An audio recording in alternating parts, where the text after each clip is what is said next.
Guro, sabi nila, sakto ang hula mo. Tingnan mo nga ako. Kaya ba talaga nitong matandang bruha ko na umalis ng walang anuman? Naiinip na ang maliit na kasintahan ko. Ha ha ha.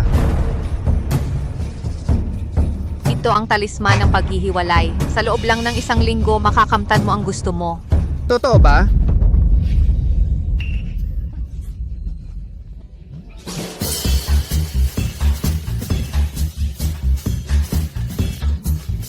Salamat, Guro.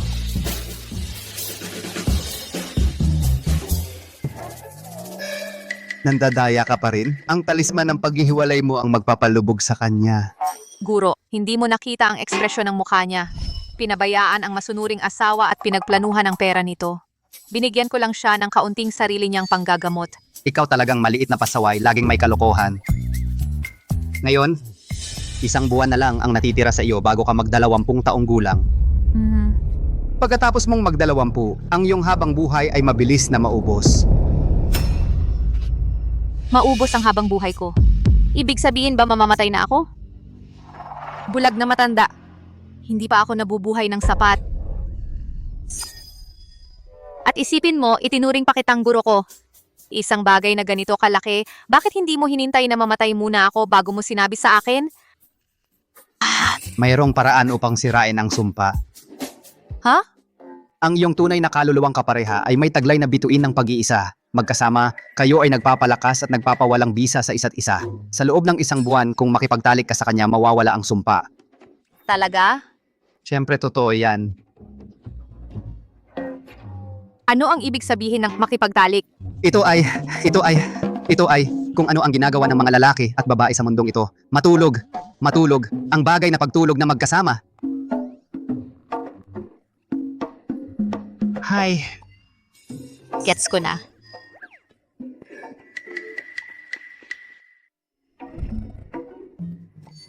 Guro, walang oras na dapat sayangin. Kailangan nang umalis ng estudyante mo. Teka, kinalkula ko na para sa'yo. Ang lalaki sa larawang ito ang iyong itinakda.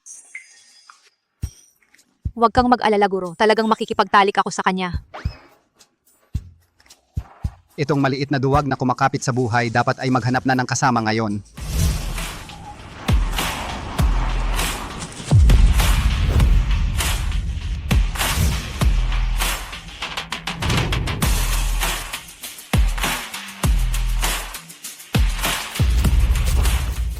Tatanungin kita ng 1 beses.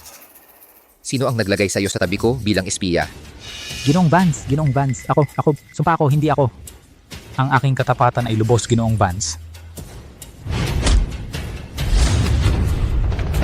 Ginoong Vance, wag. Ginoong Vance, talagang hindi ako. Ginoong Vance, naisahan ako. Ginoong Vance.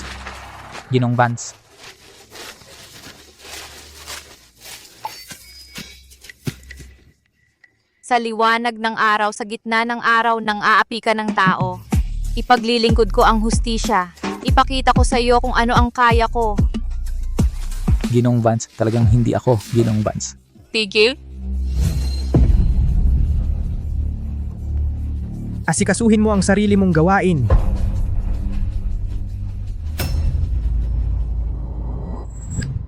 Ang aking itinakda, siya iyon, walang duda. Ang lakas ng loob mong guluhin ang lalaki ko? Hoy, ikaw dyan! Gusto mo bang makipagtalik sa akin? Wow. Anong sinabi mo? Hoy, gusto mo bang makipagtalik sa akin? 1 beses lang, iyon lang ang kailangan ko. Hoy, alisin mo ang baliw na babaeng ito sa harap ko. Huwag mo akong hawakan. Hindi ako baliw na babae. Ako ang kanyang babae. Tingnan mo, ang lalaki sa larawang ito, ang aking tunay na kaluluwang kapareha. Ikaw yan, hindi ba? Ginong Vance, ikaw nga talaga. Imposible. Larawan lang iyan. Anong patunay niyan? Hindi ka pa rin kumbinsido? Julian Vance, 30 taong gulang, nawalan ka ng ina sa edad na 3. Malungkot ang iyong pagkabata, isang amang may kinikilingan, isang masamang stepmother, isang kapatid na lalaking 2 mukha, at isang malamig na puso. Sa kabutihang palad, pinalaki ng iyong lolo. Minana mo ang grupo, Vance. Tama ba ako? Sinisiyasat mo ako? Mga bagay na ganoon lang, hindi kailangan ng pagsisiyasat, isang mabilis na pagsasapantaha, at alam ko na ang lahat. Sa buong rehiyon na ito, ako ang pangalawang pinakasikat dalubhasang manghuhula. O tama. Ang una ay ang aking guro. Ayaw niyang payagan ako na maging numero 1. Okay lang. Mister, kahit na medyo matanda ka na, wag kang mag-alala tungkol dyan. Okay lang sa akin iyan. Tama na.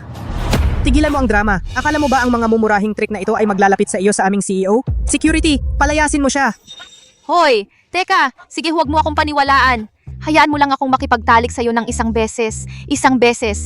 Iyon lang ang hinihingi ko. May buhay na nakataya dito. Ako talaga ay ang iyong itinakdang asawa. Sa ngalan, maaaring may kasintahan ka. Ngunit ngayon, puputulin mo na ang relasyon mo sa kanya. Sige, ayos. Hindi na lang ako matutulog. Bakit ang sungit? Hindi ka naniniwala sa akin? Magsisisi ka rito. Sandali lang.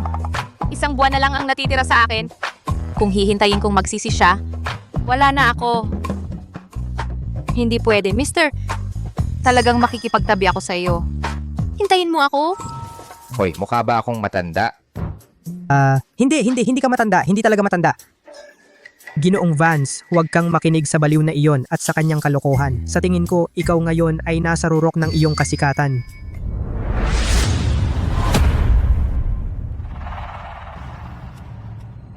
Ang nakalalasong parasitong ito ay maaaring kumuha ng aking buhay anumang oras. Hindi ko nga alam kung gaano pa ako katatagal. Sa rurok ng aking kasikatan, Ginoong Vance, huwag kang mawalan ng pag-asa. Ginoong Vance, matanda ay nag-alay ng 10 milyong dolyar na gantimpala at nagpadala ng mga tao para hanapin ang banal na manghuhula. Sabi nila na kapag tinanggap na ng manghuhula ang isang kaso, walang sakit na hindi nila kayang gamutin. ang banal na manghuhulang iyon ay hindi kayang unawain, hindi mahulaan ang kanyang kinaroroonan. Natatakot lang ako na hindi ako aabot hanggang doon. Hindi mangyayari iyon, Ginoong Vance. Kahit hindi natin mahanap ang gumagawa ng himalang ito, narinig ko na mayroon siyang babaeng alagad. Kung mahahanap natin siya, ang iyong kondisyon ay tiyak na magagamot. Sana nga.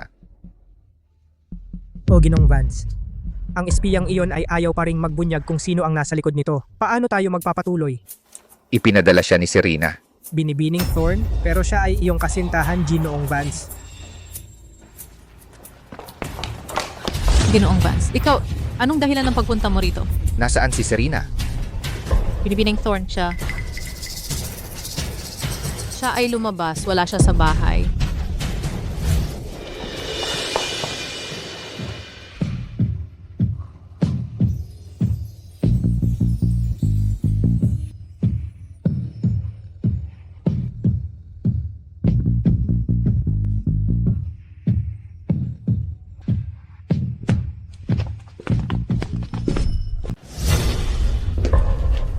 Pasensya na sa pag-abala. Sige. Hoy? Julian, huwag kang umalis. Hindi yun.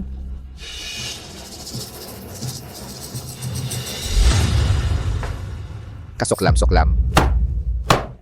Pakiusap, patawarin mo na lang ako ngayong pagkakataong ito. Pinapatawad kita. Hindi ka ba galit tungkol sa mga male models? Kahit anong magpapasaya sa'yo. Malamig sa labas, magbis ka ng makapal.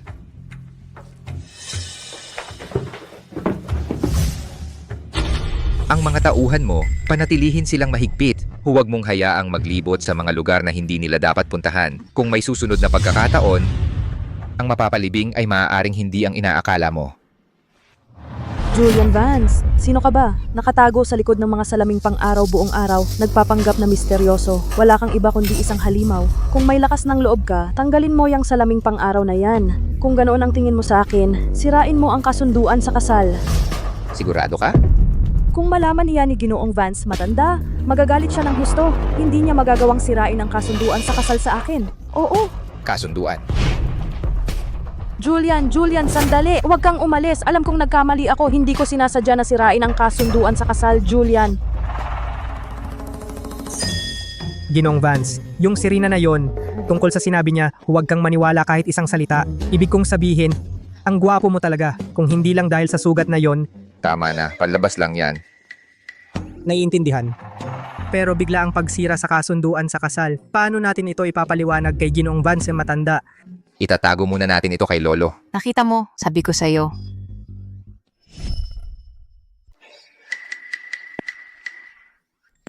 Sinundan mo ako? Ang bilis mo kasing magmaneho. Paano ako makakasabay? Ako mismo ang nakaisip nito sa pamamagitan ng panghuhula. Kahit na sa papel may kasintahan ka ngayong araw, makikipaghiwalay ka sa kanya.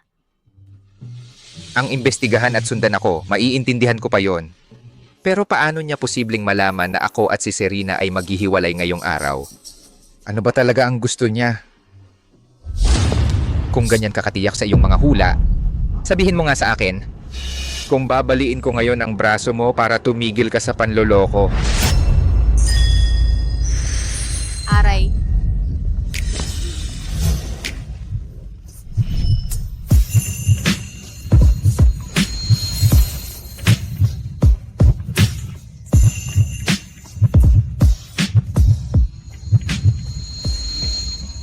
Ang isang manghuhula ay hindi kayang hulaan ang sarili niyang kapalaran. Pero sabi ng guro ko, ikaw ang aking itinakda.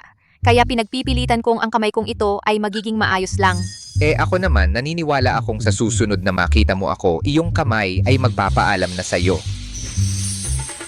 Matipunong panga, matalas na mga mata, matuwid na ilong, at manipis na labi. Ang klasikong matigas sa labas ngunit mabait sa loob. Isang saglit lang, hindi ako naniniwala. Ang paglapit mo sa akin, ano ba ang tunay mong pakay? Sinabi ko na sa'yo, kailangan kong makipagtalik sa'yo. Tumayo ka.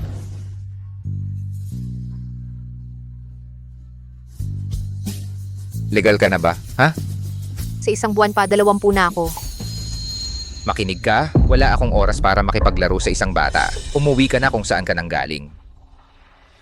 Hindi ako mabubuhay ng lampas sa edad na 20. Sinabi sa akin ng guro ko na meron akong isang sumpa sa aking tala. Mamamatay ako bago ako mag-20. Ikaw lang ang makakapagligtas sa akin. Ako? Oo, ikaw ang may ang bituin ng pag-iisa at ito ay nangyayaring nagpapalakas at nagpapawalang bisa sa akin. Kung tayo ay makipagtalik, maaari nitong sirain ang sumpa. Mga pamahiin lang yan. Sige. Kung ikaw ay talagang ayaw, hindi ko dapat pilitin ka. Ayos lang. Wala naman akong mga magulang. Sa buong mundong ito, ang guro ko lang ang nagmamalasakit sa akin. Pasensya na, nakaabala ako. Uuwi na lang ako at maghihintay na mamatay.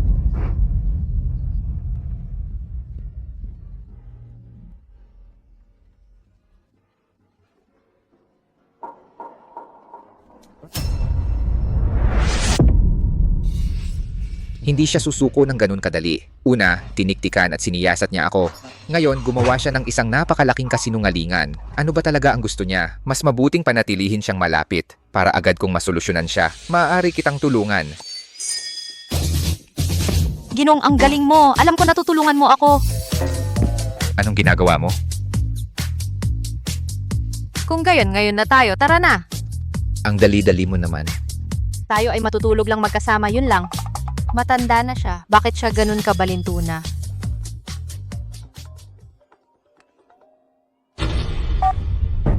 Julian Vance, gaano kakatapang na lokohin ang isang matandang tulad ko at sirain ang kasunduan sa kasal? May asawa na ako, Lolo. Sige, kayong dalawang magkasintahan, lumapit ng kaunti. Ngiti.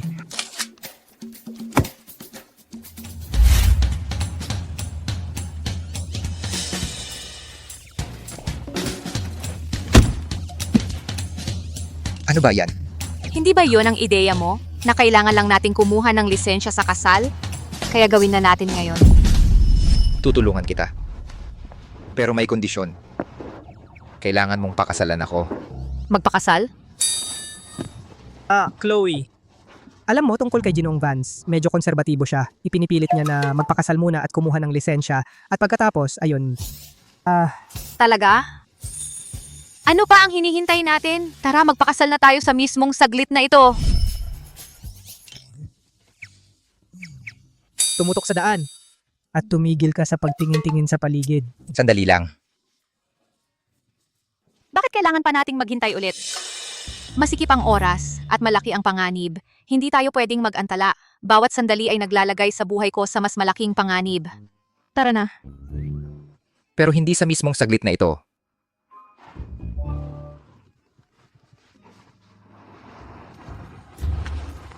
Well, ikaw ba ay pangit o ano? Bakit palagi kang nakasalamin? Chloe, tungkol kay Ginoong Vance, nasugatan ang mukha niya kaya siya nakasalamin.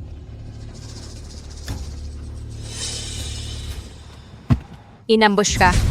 Ang nakalalasong parasito sa mukha mo ay panlabas na sintomas lang. Sa totoo lang, ito'y tumagos na sa buto at dugo mo. Nakasalalay ang buhay mo. Paano mo nalaman? Hindi ako yon. Siyempre ako ang nakaisip niyan. Pero itong lason mo, kaya ko talagang gamutin yan. So may paraan ka ba? Meron. Makinig ka. Ang kailangan mo lang gawin ay matulog ka sa akin, tapos itong lason ay mawawala ng kusa. Lumayo ka sa akin.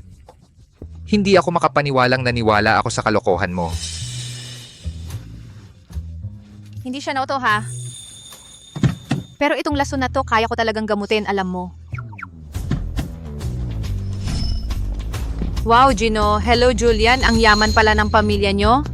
Alam mo pala lahat to. Ano ang malaking bagay?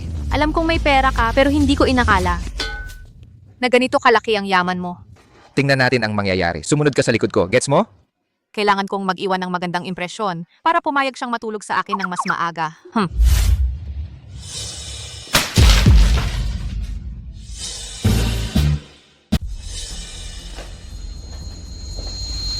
Anak kang rebelde.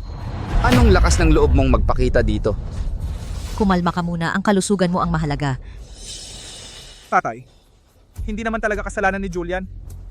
Dahil sa mga peklat sa mukha niya, pinutol ng tagapagmana ng Thorn ang kasunduan sa kasal. Sa totoo lang, masakit talaga ang loob niya. Sa totoo po, si Ginoong Vance ang Julian Vance, bilang CEO ng Grupo Vance, ikaw ang nawalan ng kasunduan natin sa pamilya Thorn.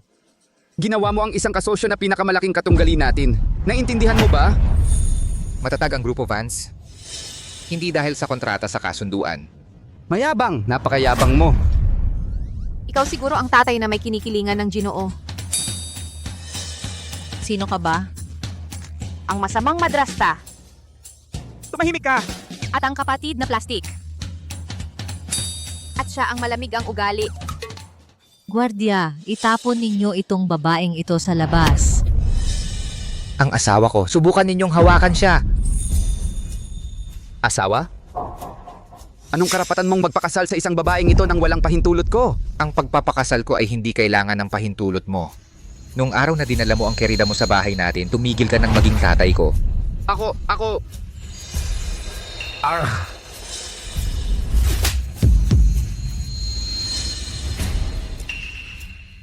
Mahal, anong ginagawa mo? Anong ginagawa mo? Ako rin, hindi ko alam. Kanina pa kitang tinatawag. Huwag mong hawakan ang lalaki ko at papagsisihan mo yan ni Savage Biao. Akala mo ba kuting lang ako? Tama na. Tigilan mo na yan. Julian, kung alam mo ang ikabubuti mo, ipasa mo ang Grupo Vance. Hayaan mong pamahalaan ito ng kapatid mong si Damian. Ang CEO ng Grupo Vance kailangang presentable, hindi ba? Ako, paano ko naman kayang pamahalaan ng Grupo Vance? Si Julian ang panganay na anak ng pamilya natin. Sa hinaharap, ang pamilya Vance ay dapat namana sa kanya. Paano ko naman... Buhay pa ako. Ano, sinusubukan mong laktawan ako at agawin ng pamilya? Kailan pa naging ang Grupo Vance ang iyong pagpapasya? Tatay, nawala ni Julian ang kasunduan sa kasal sa pamilya Thorn. Hindi siya angkop para sa posisyon. Paano pa siya mananatili sa upuan ng CEO? Tumahimik ka. Lolo, sinasabi ko lang ito dahil sa pag-aalala sa imahe ng aming Grupo Vance. Ang kondisyon ng mukha ni Julian ang dahilan kung bakit natalo tayo sa pakikipagkasundo sa pamilya Thorn. Nag-aalala ako na baka merong iba pang kahihinatnan. Anong kahihinatnan? Ang Grupo Vance ay nangangailangan ng isang taong may talento at kakayahan para mamuno nito. Hindi lang magandang muka. Tatay? Tama yan. Ngunit ang kanyang muka ay kumakatawan din sa muka ng Grupo Vance. Paano kung lumabas siya at takutin ang mga bata? Pagkatapos walang sino man ang gugustuhing makipagtrabaho sa atin. Ganito lang kaliit na bagay, madali lang ayusin, di ba? Mag-ingat ka sa pagsasalita sa harap ni Lolo. Hindi ako nagsisinungaling. Tama, ikaw ang asawa ng apo ko. Lolo? Ay nako. Alam mo, madalas na tahimik lang si Julian. Pero maganda ang kanyang panlasa.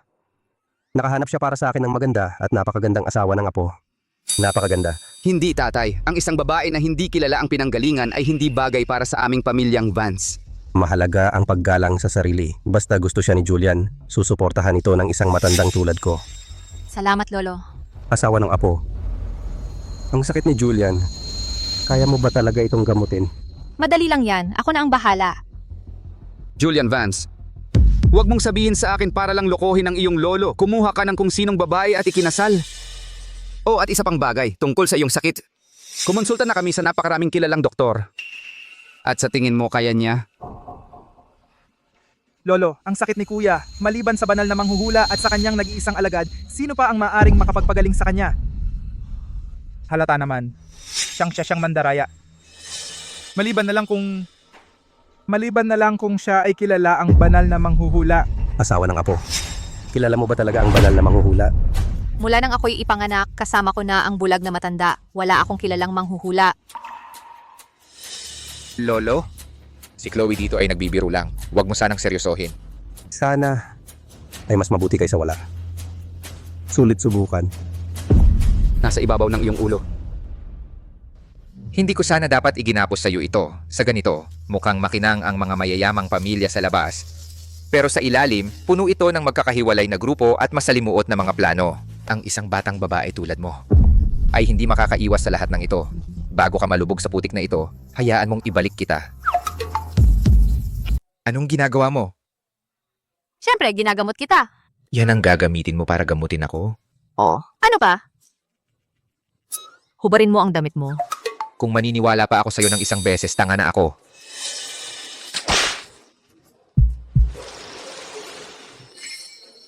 Nandito na ang lahat ng materyales para sa auction. Bigyan mo rin si Julian ng kopya. Opo, sir. Hindi ito gagana. Masyadong masikip. Masikip? Hindi naman masikip. Ang mga bata ngayon, todo talaga sila ha. Tara na, tara na.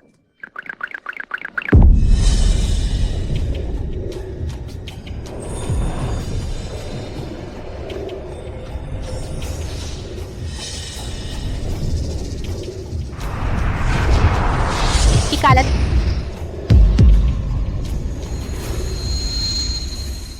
Tipunin. Sige na nga. Niloloko mo ko, di ba? Nasiyahan ka na? Mister, medyo gwapo ka pala. Tingnan mo nga.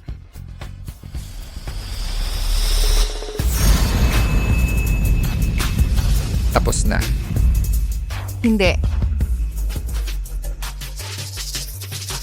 Ang nakalalasong parasitong ito ay lumalim na sa iyong mga buto at dugo. Sa ngayon, maaari ko lang itong ikulong sa loob ng sentro ng iyong enerhiya. Para tuluyan itong malunasan, kailangan ko ng mga mahiwagang artepakto. Una, para magamot ito, kailangan namin ng aking guro na salamin ng mahiwagang puso at kampana ng Trinidad. Kung maaari lang nating mapababa siguro mula sa bundok. Ang ibig mong sabihin, ang nakalalasong parasitong ito ay maaaring tuluyang malunasan? Maari itong malunasan. Ngunit bago iyon, maaari kang mamatay anumang oras. Mukhang kailangan ko pa ring hanapin ang banal na manghuhula at mabilisan.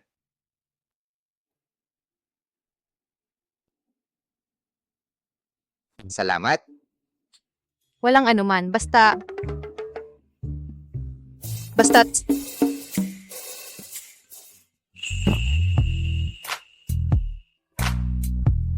Payag kang matulog ka sa tabi ko. Bukod doon, may iba ka pa bang iniisip? Maliban doon, maaari kitang pangakuan ng kahit ano. Ano ang kailangan kong gawin? Kung walang emosyonal na koneksyon, hindi pwede sa kahit sino. Emosyonal na koneksyon. Mister, gusto kita. Mister, gusto kita. Sinabi kong gusto kita.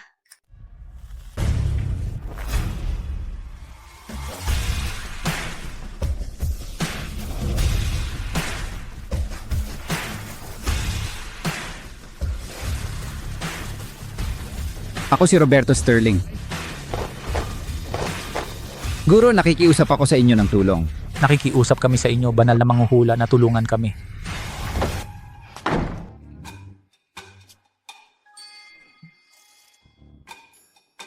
Roberto Sterling, sa wakas dumating ka rin. Paano mo nalaman na darating ako? Gaya ng inaasahan, wala kang napapalampas guro. Bulag na matanda, bulag man ang aking mga mata, ngunit hindi ang aking puso. Ang krisis na nagbabanta sa iyong buhay na ito. Lahat ito ay dahil sa iyong sariling kasakiman. Kung nais mong ito ay malutas, kailangan mong iwanan ang iyong malaking kayamanan. Ang aking buhay ay nasa inyong mga kamay, guro. Kahit na mawala sa akin ang lahat, hindi ako mag-aatubili. Ang batong palaka na iyong sinasamba sa bahay ay isang bagay ng matinding yin. Dalin mo ito sa iyong auction. Itakda ang presyo sa $100 milyong. May natural na mag-aalaga nito para sa iyo. $100 milyong? Ang bagay na iyan ay nagkakahalaga lamang ng $10,000 dolyar. Sino ang magbabayad ng $100 milyong para dito? Aking hangal na apprentice, hanggang dito na lang ang magagawa ko para sa iyo.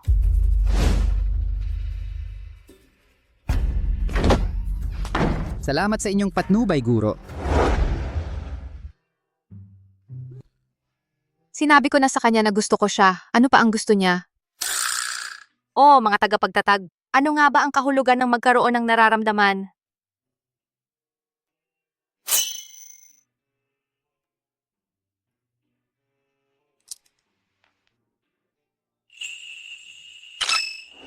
Ang auction ngayong araw na pinangunahan ni Roberto Sterling ay nagtatampok ng lahat ng kayamanan na kanyang nakamit sa kanyang buhay. Narito ang lahat ng mga pangunahing tycoon. Tiyak na magiging mabangis ang kompetisyon. Hindi ako interesado. Nakuha ko. May balita na ang Ginoong Sterling ay matalik na kaibigan ng banal na manghuhula na ito. Tiyak na makakakuha tayo ng ilang impormasyon tungkol sa banal na manghuhula. Sana nga. Kumusta ang itsura ko?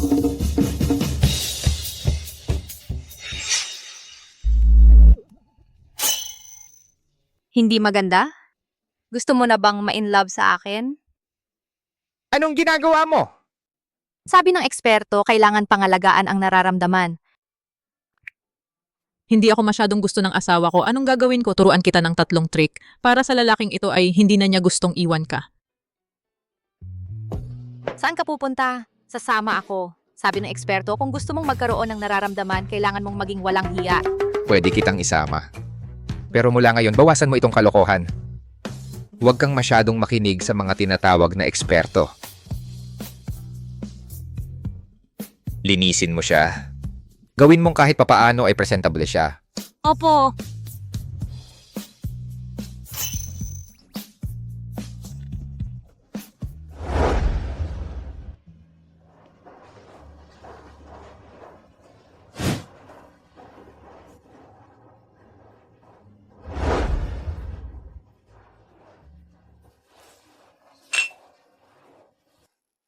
Damian, nakikita kong pinagbubutihan mo ang mga pecs mo.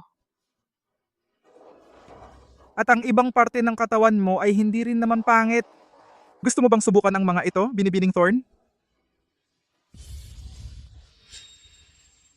Tungkol sa auction ngayong araw, naririnig kong inilagay ni Roberto Sterling ang kanyang buong yaman dito. Sabi nila, ito ay nagkakahalaga ng $10 bilyong.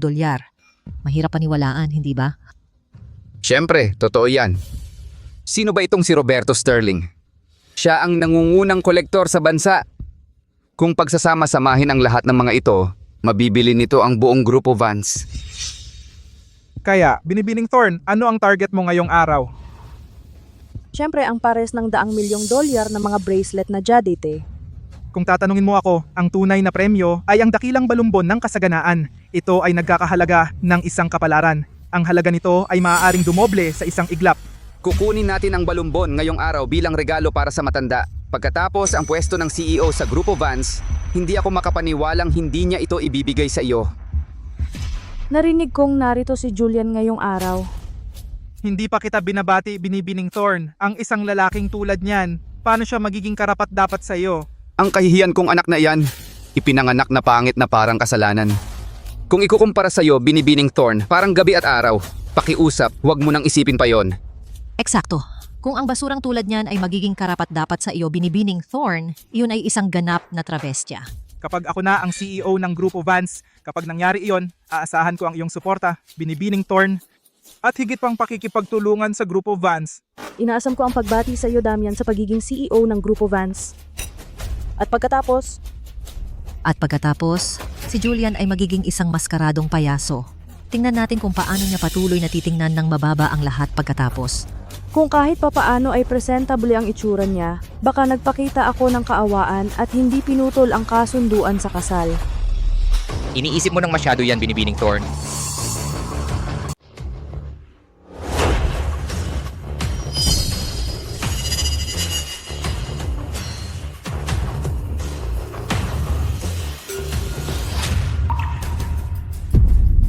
Siya, anong nangyari sa mukha niya? Wow, ang gwapo niya. Yung mukha niya talaga, ang ganda talaga, ang gwapo niya, parang kriminal. Sino ba talaga ang kumalat ng chismis na pangit si Ginoong Vance? Kung mapapangasawa ko siya kahit na ang ibig sabihin ay magmaneho ng mamahaling sasakyan at tumira sa isang mansyon, gagawin ko agad yan. Anong iniisip mo? Pero sino yung babaeng yon sa tabi ni Ginoong Vance? Julian, nandito ka na. Ang tagal kitang hinintay. Tinapos ko na ang kasunduan sa kasal natin. Mag-ingat ka sa mga sinasabi mo. Oh, sige na. Naglalaro lang ako. Normal lang naman na mag-away ang mag-asawa, hindi ba? Seryosong bagay ang kasal kaya hindi mo basta-basta matatapos yan. Hey, At sino ka naman? ako ang asawa niya sa legal. Dinala mo ang sertipiko ng kasal? Bago ako makipagtalik sa iyo, huwag mong hahayaang nakawin ka ng iba. Tatay, anong nangyayari? Imposible ito. Ang nakalalasong parasito sa mukha niya, nawala? Yung posisyon ko bilang CEO ng Grupo Vans, yun, lalo pang naging hindi sigurado ngayon. Kumalma ka. Paano ko malalaman kung anong nangyayari? Hintayin natin at tingnan. Basta makuha natin ang larawan ngayon at ibigay ito bilang regalo sa matanda, baka may pag-asa pa. Mga ginang at ginoo, ang auksyon na inorganisa ng aming pangunahing kolektor, si Ginoong Roberto Sterling ay magsisimula na. Ngayon, magsimula na tayo. Ang mga Imperial Green na pulseras na jade, ako'y nag-aalok ng 200 milyong piso. Diretsong 200 milyong piso. Yun na siguro ang pinakamataas na taya, ano? Ganyan talaga ang tagapagmana ng Thorn, walang pinipiling gastos. Mas mababa pa sa 100 milyong piso ang halaga. Sayang lang. Ang gusto ko, walang makakaagaw sa akin kahit na lalaki pa. Mukhang si Binibining Thorn ay determinado talaga sa mga pulseras na ito kahit ano pa ang mangyari. At bukod sa mga pulseras na ito, meron din tayong ang dakilang balumbon ng kasaganaan kasama ng iba pang mahahalagang kayamanan na itinatampok sa subasta ngayong araw. 450 milyong piso ang halaga, hindi naman masama. Ngayon ang una nating itatampok ngayong araw, ating ipinapakita ang batong palaka ng kagustuhan, panimulang taya, 100 milyong piso. Ano ba ang kwento ng palakang ito? 100 milyong piso ang halaga? Mukhang murang JD lang ito, libu-libong piso lang ang halaga nito. Ano ba ito? Parang hindi lahat sa pribadong koleksyon ni Roberto Sterling ay talagang may halaga. Ang lakas ng loob nilang ilagay ang basurang ito sa eksibisyon? Basura talaga, sinasayang mo lang ang oras ko, sunod na item. Walang tumataya? 1, 2, 3, 4, 5, 6, 7, 8, 10 bilyong piso. Yun ay katumbas ng kabuang halaga ng lahat ng item dito. Kaya, wala na bang ibang taya? Lilipat na tayo sa susunod na bagay. Sandali. Tinatayaan ko ito ng 100 milyong piso at 1 piso. Chloe, ang piraso ng jade na ito ay hindi naman ganyan kamahal. Alam ko, kapag nalaman ng Ginoo na gumastos ako ng 100 milyon para sa isang bagay na nagkakahalaga ng 10 bilyong piso, mamahalin niya ako ng sobra. Ang binibini ay tumaya ng 100 milyong piso at 1 piso. May iba pa bang taya? Ang asawa ni Ginoong Vance. Bobo ba siya o ano? Napaka-ordinaryo lang naman nito. Tapos 100 milyon ng taya niya. Sino ba ang nakakaalam? Mabibili mo yan sa Mura Mart. Bakit dito pa bibili? Tingnan mo, kung wala namang klaseng mga tao, hindi dapat sila nagkakagulo. Ano ba ang alam mo? Nagtatala ka lang ng numero. At saka, saan mo kukunin ang ganyang kalaking pera? Ano naman, perang asawa ko ang ginagastos ko. Ano ba ang pakialam mo? Julian, hindi sanay ang asawa mo sa mga ganyang formal na okasyon. Siguro dapat patahimikin mo siya. Nakakahiya ito para sa Grupo Vans na reputasyon. Nakakadire. Julian, tingnan mo siya.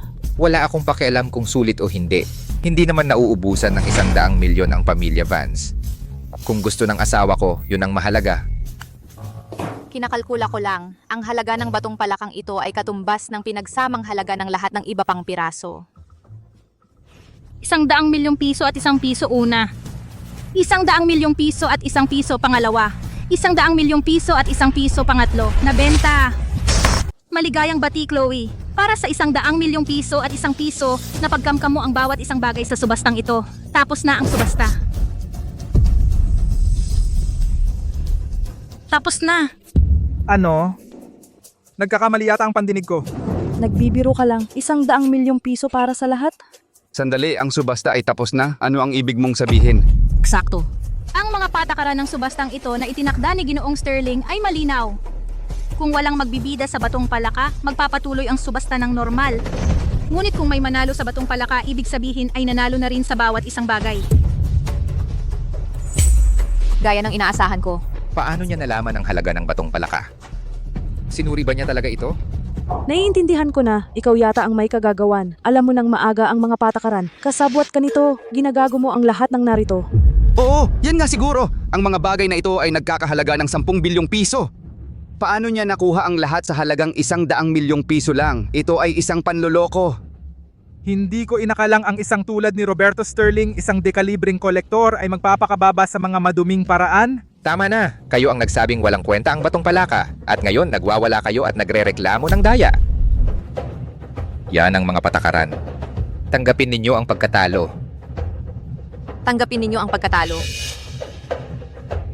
Patingin nga kung ano ang espesyal sa batong palakang ito. Hindi ba't isa lang itong ordinaryong batong palaka? Parang wala namang espesyal dito. Hoy, huwag mong hawakan. Anong ginagawa mo? Kahit pa itong batong palaka ay napakamahal. Hindi mo lang basta masasabing huwag hawakan. Maaari ka nitang patayin. Sino ang tinatakot mo? Anong nangyayari? Ang batong palakang ito ay puno ng masamang enerhiya. Ang katawan ng isang mortal ay hindi kayang tiisin ito. Kapag ito'y sumaling sa'yo, patay ka.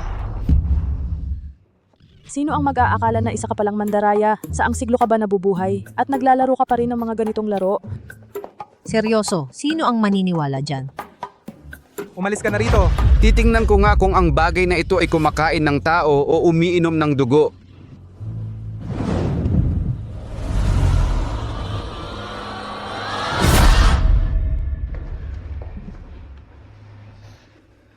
Itong basurang ito ang papatay sa akin? Sabi ko na nga ba, ang dami-dami nating natakot sa isang maliit na pasaway, nakakahiya naman yon. Kung kumalat ang balita, tatawanan tayo ng lahat. Kaya wala kang pera, sige. Pero para mapansin, gumawa ka ng ganitong kalokohan? Akala mo nakakatawa yon? Julian, paano mo naisip na pakasalan ng isang babaeng ganyan? At ikaw rin ay napaniwala? Magsalita ka naman, pwede ba? Kailan pa ba ako mapanganib? Ngayon na. Tatay! Tatay! Tatay! Anong nangyari? Paano ito nangyari? Tatay, anong nangyari? Kasalanan mo itong lahat. Anong nangyari sa kanya? May magligtas sa kanya ngayon na. Anong ginagawa mo at nakatayo ka lang dyan? Iligtas mo siya? Anihin mo ang itinanim mo. Ikaw ang may kagagawan nito. Eksakto. Hindi mo maliligtas ang taong gustong-gustong mamatay. Binalaan namin siyang huwag hawakan iyon, pero ginawa pa rin niya. Karapat dapat sa kanya yan. Julian, ikaw walang utang na loob. Kahit anong mangyari, tatay mo pa rin siya. Paano ka nakakatayo lang dyan at pinapanood siyang mamatay? Ganito na lang ba siya mamamatay? Julian, kung may dapat sisihin ako yon. Kasalanan ko bilang kuya mo. Baka medyo hindi patas si tatay, pero naniniwala. Akong mahal ka niya talaga. Pagkatapos ng lahat, ito ang tatay ni Ginoong Vance. Kung talagang walang gagawin si Ginoong Vance, hindi ba't napakalaking kawalang galang iyon? Kung hindi dahil kay Ginoo, wala ako rito ngayon. Huwag kang mag-alala, magiging maayos siya. Bigyan mo ako ng martilyo. Teka, Ano ngayon? ang batong palakang ito ay nagkakahalaga ng 10 bilyong piso. 10 bilyong piso. Kahit mawala sa akin ang lahat ng ari-arian ko, hindi ko kayang bayaran iyon. Ano ang gagawin mo? Ang pera o ang tao? Basagin mo. Ako ang sasagot sa gastos. Basagin mo.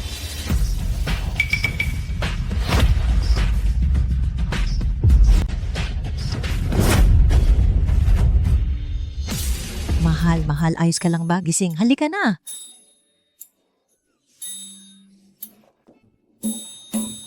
Gaya na nga ng inaakala ko. Roberto Sterling. Ako ito. Kaya sinusubukan mong gamitin ang 10 bilyong piso para bilhin ang isang buhay na mamamatay bilang kapalit mo? Hindi ko magagawa iyon. Ang batong palakang iyon ay isang bagay ng matinding yin. Natagpuan ko lang ito nang hindi sinasadya at nalaman ang tungkol dito. Pero patuloy itong nagdadala ng mga sakuna at kumikitil ng buhay. Wala na akong ibang pagpipilian. Paano mo masasabing hindi ka bumibili ng buhay? Dahil sinabi sa akin ng banal na manghuhula na may darating ngayong araw para lutasin ang problemang ito. At tama siya.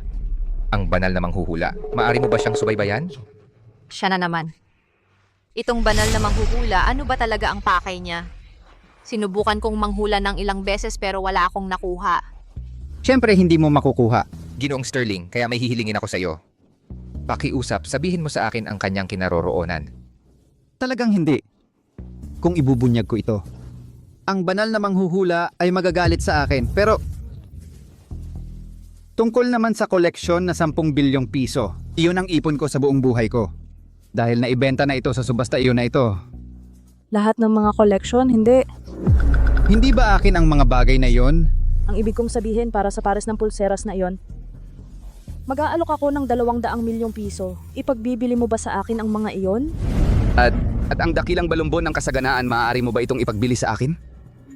Manatili na lang sa'yo ang 10 bilyong piso mo.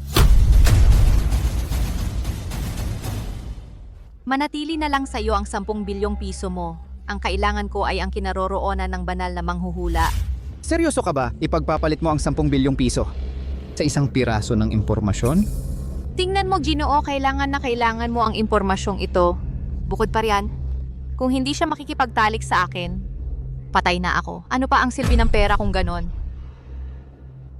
Oh, Isinakripisyo niya iyon para sa akin. Imposible. Kami lang ay isang peking mag-asawa sa isang transaksyon. Bakit niya isasakripisyo ang 10 bilyong piso para sa akin?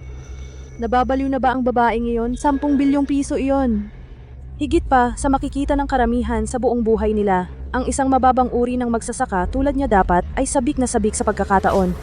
Sige, dahil determinado ka talaga dito, kailangan kong ako mismo ang humingi ng paumanhin sa banal na manghuhula.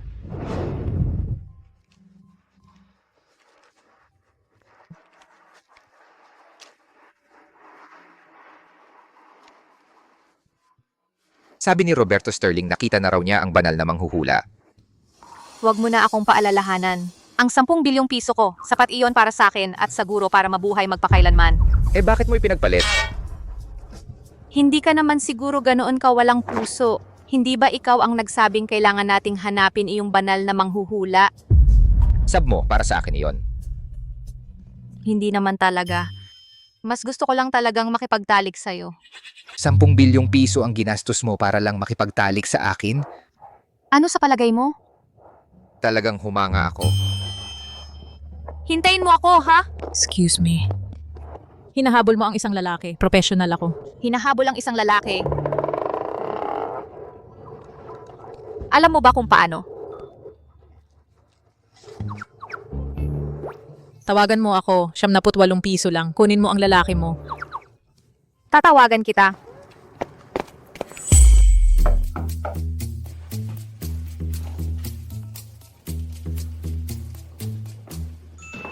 Nagtatrabaho na si Mister, kaya nga naglakas loob akong tawagan ka para pumunta dito. Sandali lang. Nakatira ka na sa bahay niya. Bakit kailangan mo pa siyang habulin?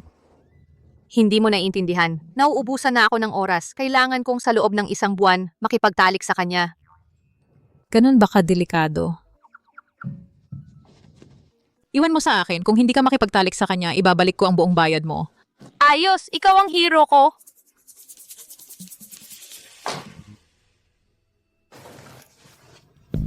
Bago magsimula ang laban, kailangan mo ng damit pang-battle.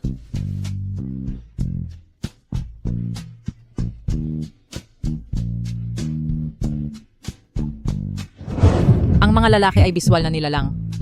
Sa puntong iyon, kalahati na lang ang kailangan mo. Ngayon, ang kailangan mo lang gawin ay dahan-dahan siyang itulak pababa.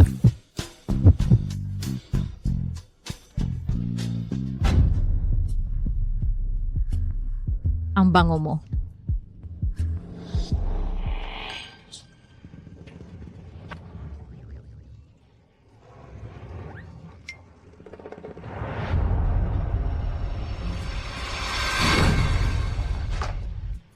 Ano ang gusto mo?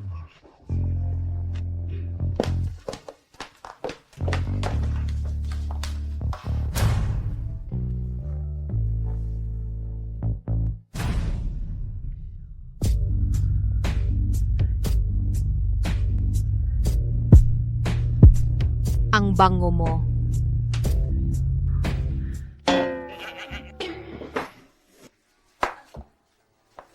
Lumabas ka. Sandali lang.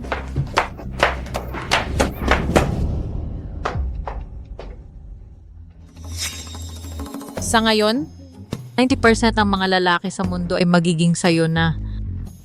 Pero paano kung hindi pa rin ito gumana? Kung hindi pa rin yan gumana, kailangan mo nang habulin ang isang lalaki gamit ang ultimate secret. Ang totoong nararamdaman lang ay hindi makakapagpanatili ng lalaki, pero panlilin lang ang nananalo sa puso.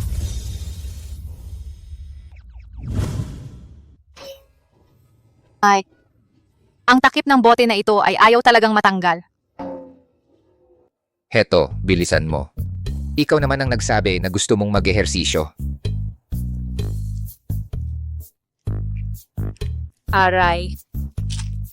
Masakit ang paa ko. Naipit ko. Teka, di ba ito yung napilayan?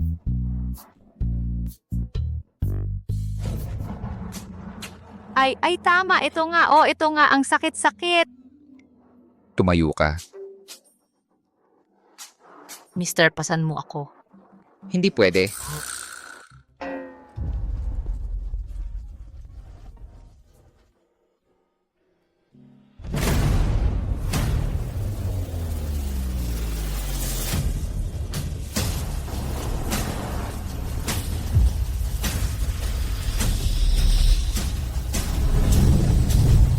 Huwag kang gagalaw.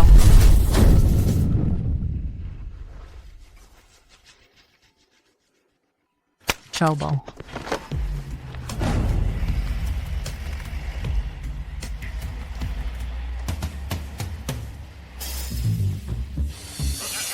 Aray.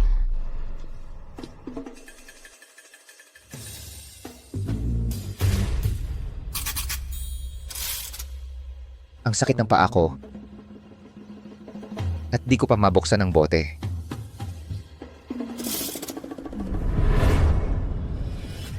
Hoy, huwag mo akong sasaktan. Alam kong nagkamali ako. Dumudugo ang ilong ko.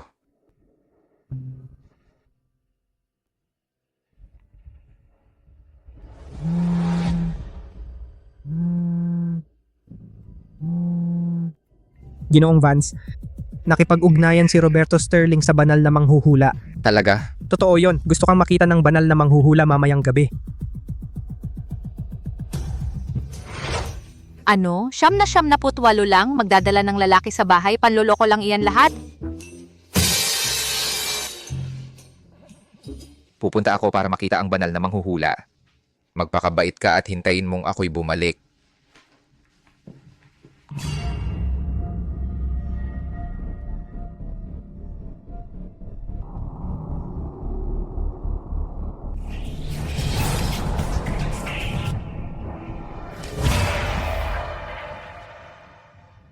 Ginoong Vance, ngayong pagkakataon ang iyong sakit ay mapapagaling na sa wakas.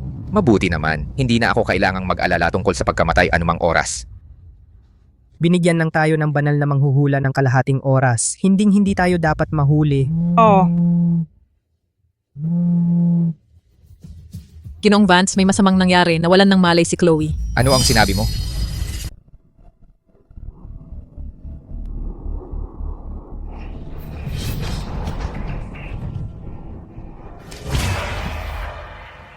Ginoong Vance, may nangyaring napakasama. Nahimatay si Chloe.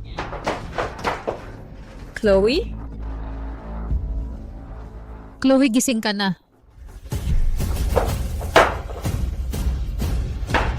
Chloe, dadalhin na kita sa ospital ngayon din. Wala itong saysay.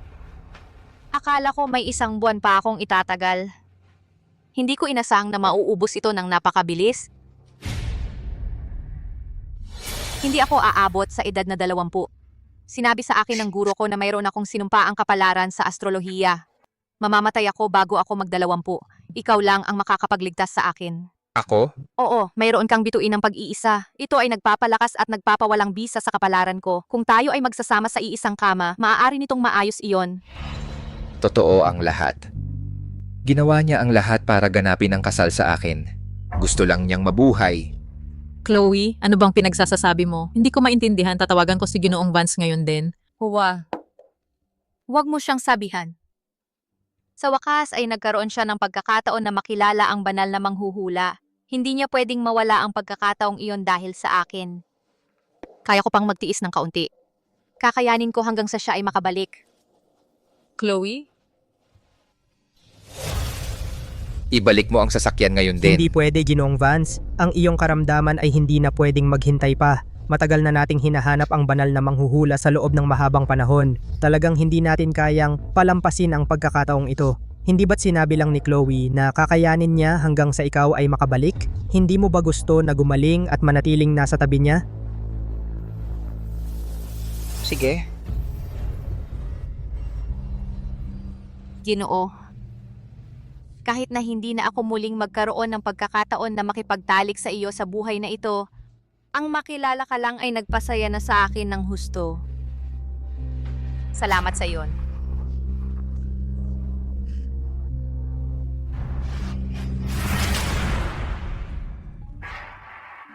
Hoy, Ginoo. Chloe. Chloe, nandito na ako.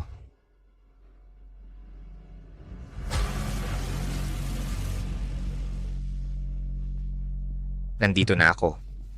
Hoy, Ginoo, hindi ba dapat pupunta ka sa banal na manghuhula? Paano ka? Huwag ka nang magsimula.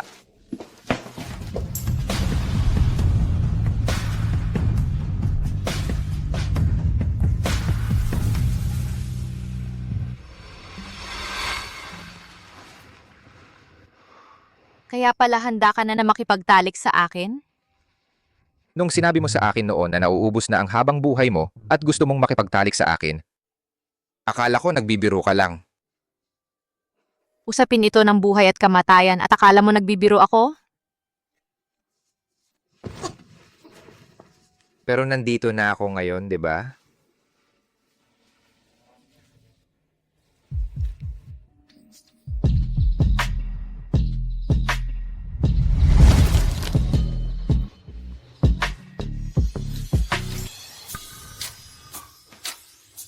Hindi ka ba magpapatuloy? Ano ang ipagpapatuloy? Hindi ba sinabi mong gusto mong makipagtalik sa akin? Ang pagtira sa iisang kwarto ay hindi ba ibig sabihin ay magkasama tayong matutulog? Pero bakit wala akong nararamdaman kahit ano? Hindi naman siguro nagbibiro lang ang guro ko. Kaya hayaan mong ipakita ko sa iyo kung ano talaga ang ibig sabihin ng pagtira sa iisang kwarto.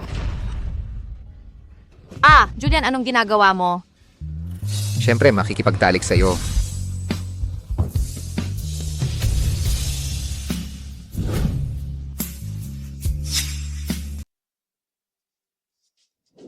Nandito ka na pala, Carlo. Nasaan si Ginoong Vance? Eh yung banal na manghuhula, umalis na ba siya? Sabi mo may darating na VIP ngayong gabi, pero naghintay kami ng buong gabi at walang dumating. Hindi.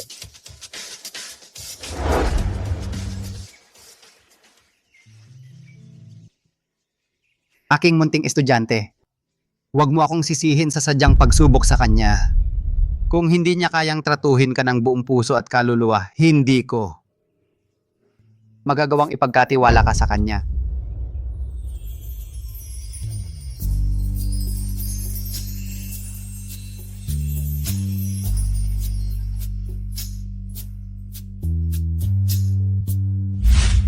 Pasok na ako sa trabaho, hintayin mong umuwi ako.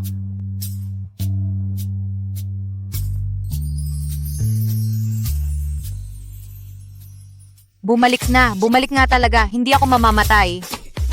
Ang galing.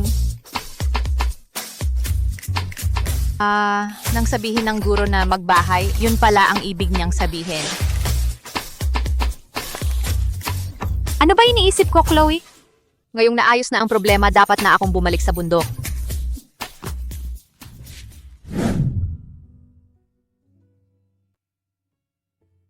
Ang laki ng tulong sa akin ng Ginoong iyon. Kung basta na lang akong aalis, hindi ba napakawalang utang na loob ko? Dapat kong personal na pasalamatan siya. Yun ang tama, ang kanyang lugar ng trabaho. Tama, Grupo Vance. Hindi ba dumating kahapon ang banal na manghuhula? Tinanong ko na si Roberto Sterling. Sabi niya na ang banal na manghuhula ay hinulaan na kahapon na hindi ka darating kaya hindi siya pumunta. Hinulaan ng maaga? Sabi ni Roberto nakapag-set na siya ng appointment sa banal na manghuhula at tinupad niya ang pangako tungkol sa pag-cancel ng appointment sa atin ng CC. Sige, naintindihan ko. Pero ang kalagayan mo, mag-isip na lang tayo ng ibang paraan. Kahit wala si Roberto, makakahanap tayo ng iba. Julian, Anong ginagawa niya rito? Ang mga personal mong bagay ay hindi pa naihahayag sa publiko. alam ng lahat na ako ang iyong kasintahan, Julian. Sinong maglalakas loob na pigilan ako? Ang asawa ko ay si Chloe. Wala talaga akong kinalaman sa'yo. Lumabas ka. Julian, teka huwag kang magalit sa akin. Alam kong mali ang pagiging may mga lalaking escort. Pero hindi mo naman kailangan gantihan ako sa pamamagitan ng pagpapakasal sa ganoong babae. Magkaroon ka man ng mga lalaking escort o kumuha ng mga lalaking bayaran, wala iyon sa akin. Hayaan mong linawin ko ulit, panatilihin mo sa sarili mo ang mga komento tungkol sa asawa ko. Kung hindi, hindi na ako magiging magalang. Julian?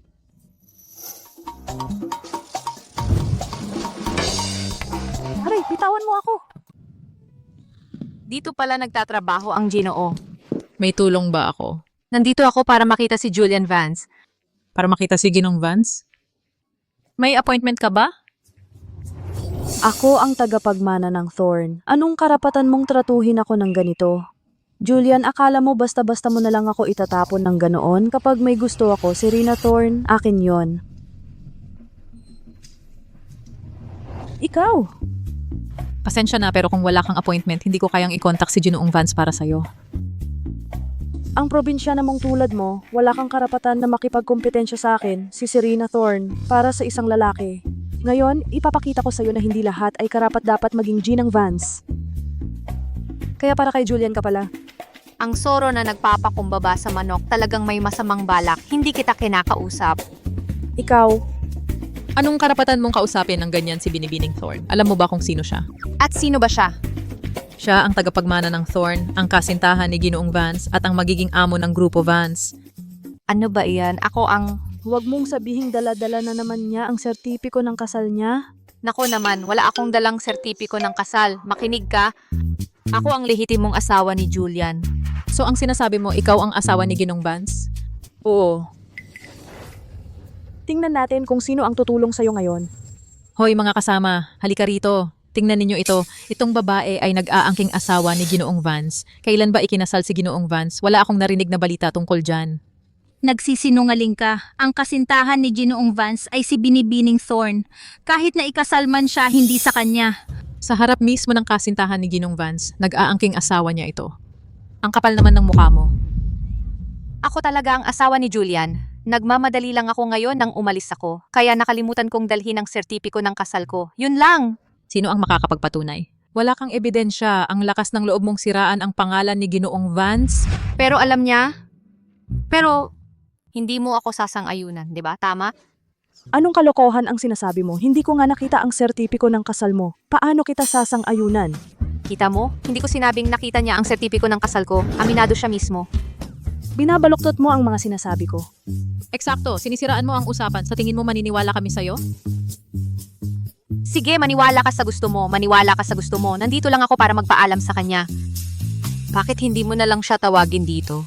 Tatawagin si Ginong Vance? Ang kapal ng mukha mo, di ba? Hindi mo ako papayagang umakyat kaya hindi ko siya maaanyayang bumaba.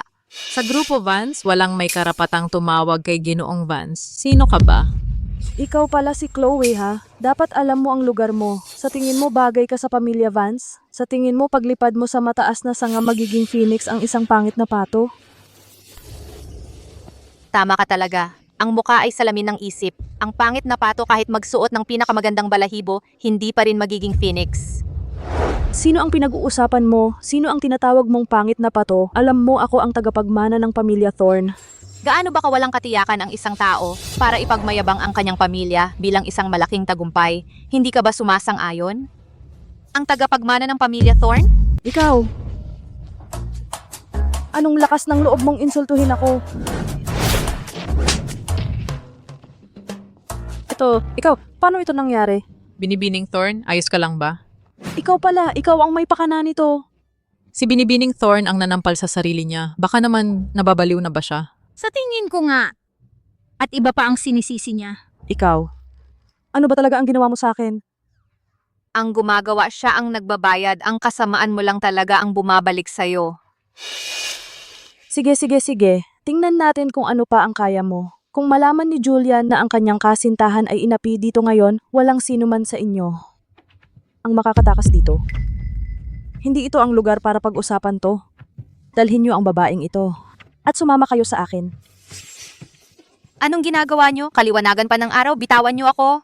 Ginoong Vance, may masamang balita, Ginoong Vance. Ano yon? Bilang aking assistant, lalo kang nawawalan ng kompusura. Pasensya na. Ulat po, ano ang nangyari? Nasa baba si Ginang Vance, dinala siya ni Serena. Serena, ano ba ang gusto mong gawin? Dahil mukhang hindi mo alam kung sino ang may hawak dito, ipapaalala ko sa iyo ang lugar mo. Sinabi ko sa'yo, kung ano ang ginawa mo, babalik sa'yo. Bakit kailangan mo pang maghanap ng gulo, ha? Ikaw, 10 sampa lang ibigay mo sa kanya. Hinahamon mo ako. Sigurado ka ba dyan?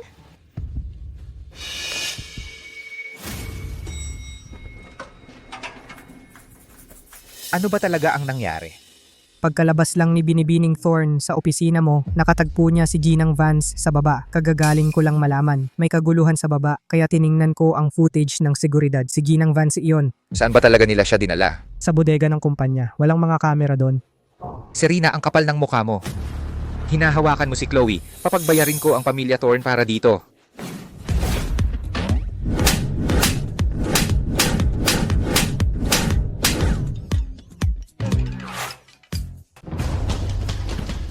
Chloe.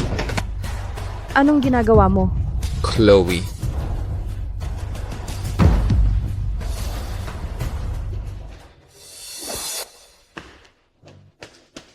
Ikaw na naman, anong klaseng kalokohan ang ginagawa mo? Gapusin mo siya. Hoy!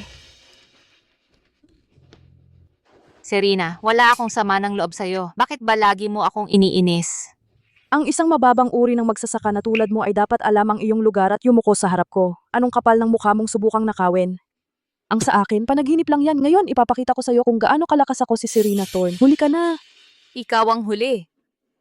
Ang tao ay maaring mayaman o mahirap, ngunit walang taong likas na mataas o mababa. Serena, minamata mo ang lahat mula sa iyong mataas na posisyon. Naisip mo na ba kung kailan ka babagsak? Bagsak? Hanggat nakatayo ang pamilya Thorn?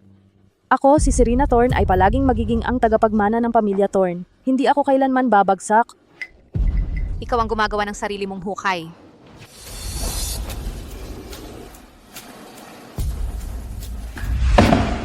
Malamang wala kang ideya na para sa isang katulad ko, ang pag-alis sa isang tulad mo ay walang pinagkaiba sa pagpatay sa isang aso.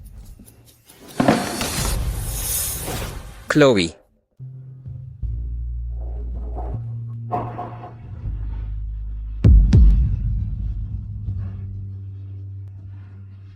Ayos ka lang? Ginong Vance. Anong ginagawa mo rito? Ginong Vance. Paano mo ito pinayagan mangyari? Siya ang gumawa! Serena. Ang kapal ng mukha mong hawakan ang taong nasa ilalim ng aking proteksyon. Siya, ang babae ni Ginoong Vance. Tapos na tayo. Talagang wala na tayong pag-asa. Hindi, Julian, hindi iyon ang akala mo. Hayaang magpaliwanag ako. Hindi, sandali. Hindi ba kita binalaan? Carlo, Ginong Vance. putulin ang lahat ng ugnayan sa pamilya Thorn. Makikita mo ito sa balita bukas. Gagawin kong bangkarote ang pamilya Thorn. Opo, sir. Julian, pasensya na. Nagkamali ako. Pakiusap, kahabagan mo ang pamilya ko. Hindi na kita gugulitin kailanman. Pakiusap, hayaan mo na lang akong umalis.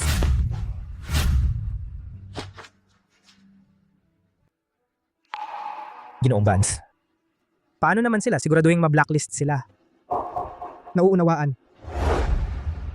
Julian Vance, hindi mo ito magagawa sa akin. Tunay ang nararamdaman ko para sa'yo. Ano ba talaga siya? Anong karapatan niyang manghimasok sa atin? Julian Vance. Sa susunod na pupunta ka sa opisina, paalam mo muna sa akin. Pwedeng kitang sunduin. Bakit?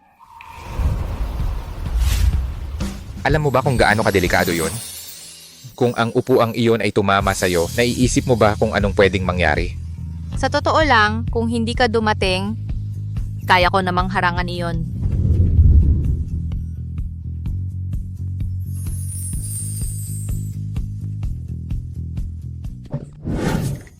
Pasensya na talaga ako. Hindi ko sinasadya. Okay lang, ayos lang. Teka, parang mali. Hindi naman ako ganun kalakas magtulak. Nasugatan ka. Patingin nga. Wala yan. Huwag kang gagalaw.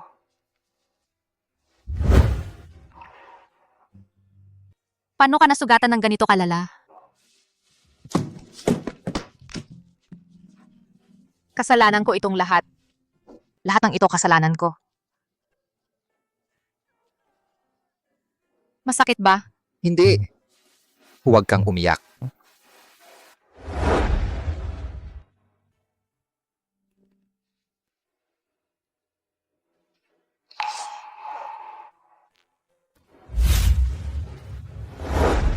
Hindi mo pa nasasabi kung ano ang dahilan ng pagpunta mo ngayon. May problema ba? Pumunta ako para magpaalam. Ano ang sinabi mo? Paalam. Nalaman ko na ang aking pagkalito, na ibalik na ang aking habang buhay. At kailangan kong pasalamatan ka dahil pumayag kang makipagtalik sa akin para iligtas ang buhay ko. Chloe, ikaw ay kasal na sa akin at asawa ka ni Julian. Hindi ko naisip iyon kung gayon maghiwalay na tayo ngayon. Sa ganon, hindi na kita makakasagabal. Sobrang desperado ka sa paghabol sa akin para lang mahiga ako sa iyo.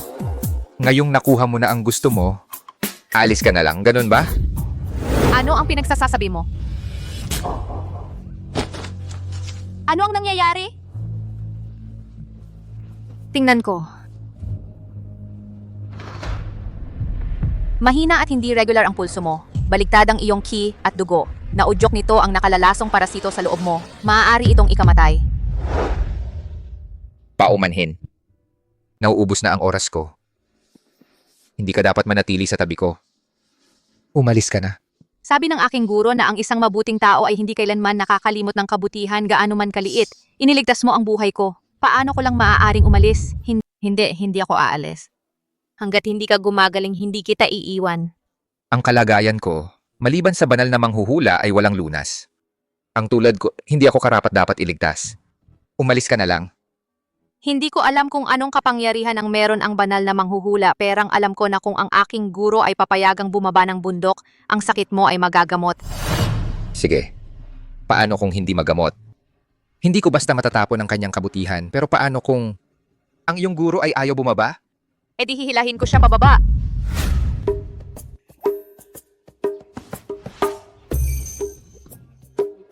Ang maliit na pasaway na yon, nagsasabi na naman ng masama tungkol sa akin.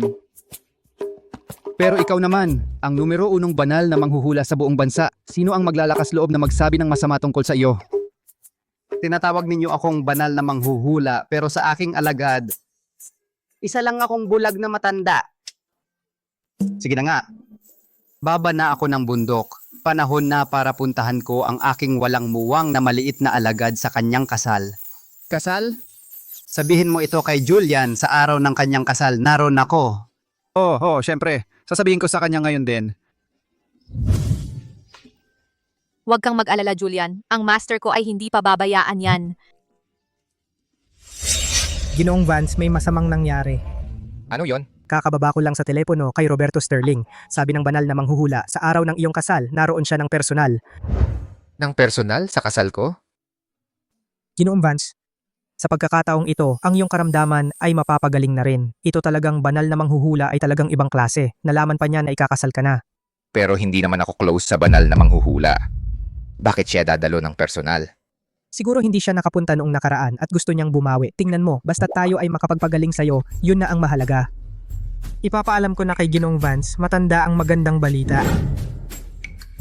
Ang galing naman, Ginoo. Matagal mo nang gustong makilala ang banal na manghuhula, di ba? Pagdating ng araw na yon kasama ang banal na manghuhula at ang master ko dito, ang iyong karamdaman ay tiyak na gagaling. Kapag ako'y gumaling na, aalis ka pa rin ba? Kaya ang banal na manghuhula ay dadalo sa kasal. Ibig sabihin, pakakasalan mo na ako? Chloe. Sa lahat ng panahong ito, palapit ka ng palapit sa akin para lang magawa mong ganapin ang kasal? Ako, Tinatanong kita, may tunay ka bang damdamin para sa akin? Kung wala ang kasal na ito, ikakansela ko na ito. Ano ba talaga ang pakay mo sa paglapit mo sa akin? sinabi ko na sa'yo, gusto kong makipagtalik sa'yo. Gino, gusto kita. Sinabi kong gusto kita.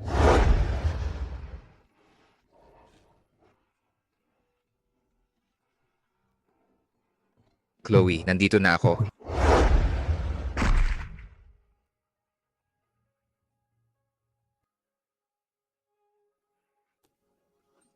Gusto ko siya. Gusto kita.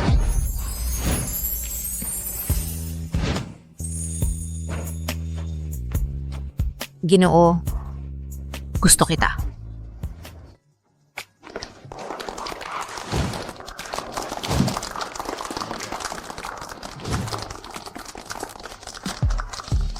Chloe, hindi ka makakatakas?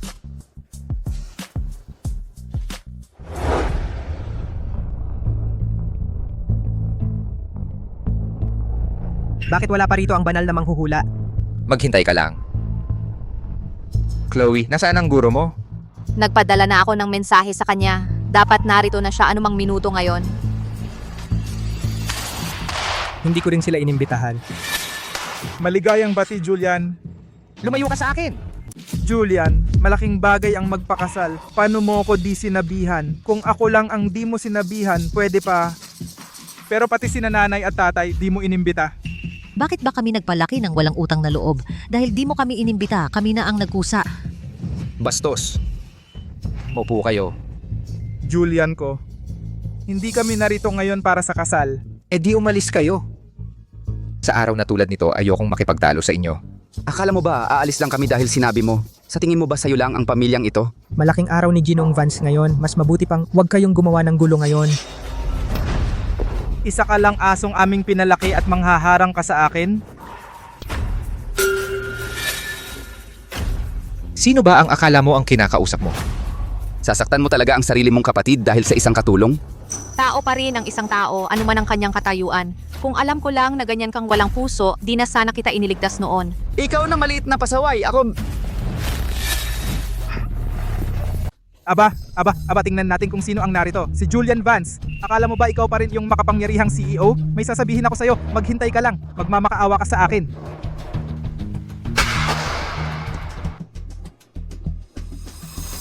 Steward Leo, kunin mo ang hawak mo, ang kasunduan sa pamamahagi ng ari-arian at basahin mo ng malakas para sa lahat. Nasaan si Lolo? Tinatanong kita. Nasaan siya? Ginoong Vance, ibig kong sabihin Julian. Ito ang kasunduan sa pamamahagi ng ari-arian ng yumaong Ginoong Vance si Matanda. Makinig kayo.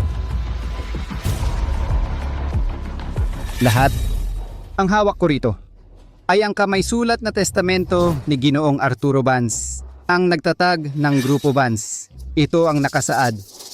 Ang kasalukuyang CEO ng Grupo Vance, si Julian Vance, ay autoritaryo, walang kakayahan at hindi karapat-dapat magsilbi bilang CEO. Kaya naman, ang aking apo, si Damian Vance, ang siyang hahalili. Higit pa rito, ang lahat ng ari-arian ng pamilyang Vance, kabilang ang mga bahagi, ari-arian at mamahaling sasakyan, ay mapapamana lamang kay Ricardo Vance. Narinig mo ba yon? Umalis ka sa pamilyang Vance. Tatanungin kita ng isa pang beses. Nasaan si Lolo? Anong problema? Hindi mo matanggap? Hindi mo ba narinig? Desisyon ito ni Lolo. Mula ngayon, sa Grupo Vance, ako ang tunay na Ginoong Vance dito, hindi ikaw. Hindi ba ikaw lagi ang nakikinig kay Lolo? Anong problema? Ngayon, nagdududa ka na rin sa mga desisyon ng sarili mong lolo? Sa tingin ko, hindi mo lang matanggap na iiwan mo ang Grupo Vance bilang CEO. Hindi gagawa ng ganyang desisyon si Ginoong Vance si Matanda. Ikaw talaga ang may gawa nito. Chloe, anong sinasabi mo? Nasa kanila nga si Lolo. Malubha ang kanyang kalagayan. Ikaw, maliit na pasaway, anong kalokohan ang pinagsasasabi mo? Kapag mas marami kang alam, mas mabilis kang mamamatay. Mag-ingat ka sa pagsasalita. Biyenan ko yan, ano bang magagawa ko sa kanya? Sa tingin ko, ayaw mo lang bitawan ang posisyon mo. Nagkakagulo ka lang ng walang dahilan. Ginoo, huwag kang magpadalos-dalos. Ang pinakamahalaga ngayon ay kunin muna natin si Lolo sa kanila. Sige. Gusto mo ang Grupo Vance, di ba? Maibibigay ko sa'yo. Pero, kailangan mong ibigay si Lolo. Kahit makita mo ang lolo mo, ano ang mapapala mo? Pinapayuhan kitang huwag maglaro-laro. Dali, ibigay mo na ang posisyon bilang CEO ng Grupo Vance. Ito ang liham ng pagbibiti. Ang kailangan mo lang gawin ay pirmahan ito. Hanggat hindi ko nakikita si Lolo, hindi ako pipirma ng kahit ano. Ganyan na ang kalagayan ng matanda. Kahit ibigay namin siya, ano ang mapapala mo?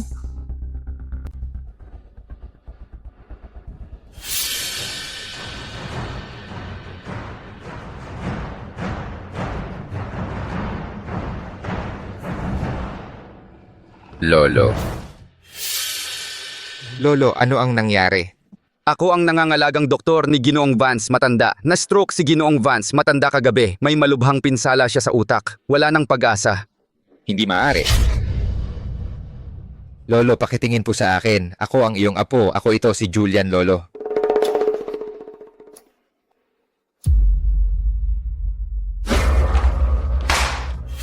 Ipasa ang Grupo Vance sa'yo. Panaginip lang yan. Hayaan mong sabihin ko sa iyo ang isang bagay. Ang dokumentong ito, hindi ko ito pipirmahan kailanman. Kayong mga tao, sumuko na lang kayo. Ang matandang lalaki, ako ang iyong sariling anak. Ipasa mo lang ang Grupo Vance sa akin. Ano ang problema? Tungkol naman sa Grupo Vance, si Julian lang ang may kakayahang protektahan ito. Si Julian ay iyong sariling anak din. Ngunit bakit mo sila labis na pinapaboran? Mahal, Matanda, ayaw mo talagang pumili ng madaling paraan, ha? Gusto mo talaga ng mahirap? Ito ang elixir na nagpapabali ng kaluluwa. Inumin mo ito at magiging parang isang biktima ka ng stroke. Eksaktong ganoon. Pero walang pagkakataong gumaling. Painumin mo siya. Kaya kayo pala ang nasa likod nito. Sino ba talaga siya? Sinasabi mo bang kaya niyang malaman ang katotohanan? imposible. Nangangako lang yan. Eh ano naman kung nalaman niya? Walang ebidensya, walang dahilan para magpanik.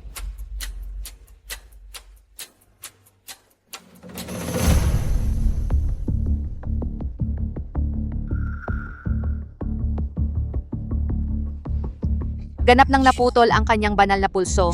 Isang hibla na lang ng mahahalagang enerhiya ang bumubuhay sa kanya.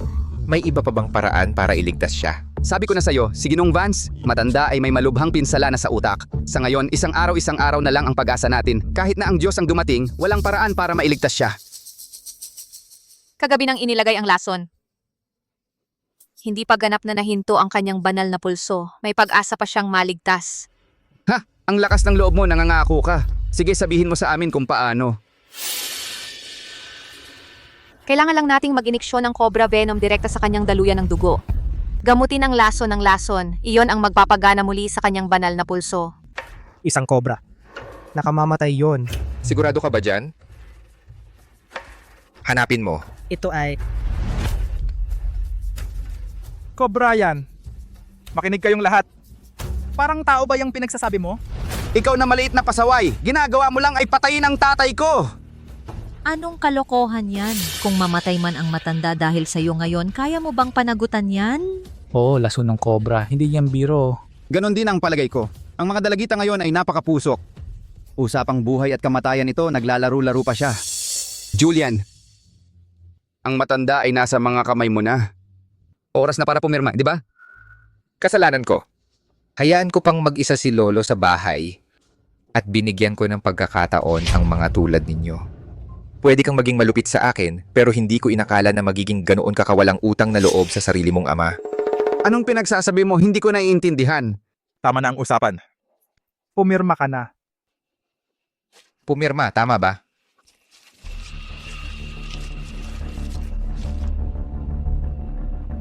Niloko mo ako! Damian, sa lahat ng mga taon hindi ka nagbago. Para kang daga sa imburnal. Laging gumagawa ng mga kalokohan sa likod ng lahat.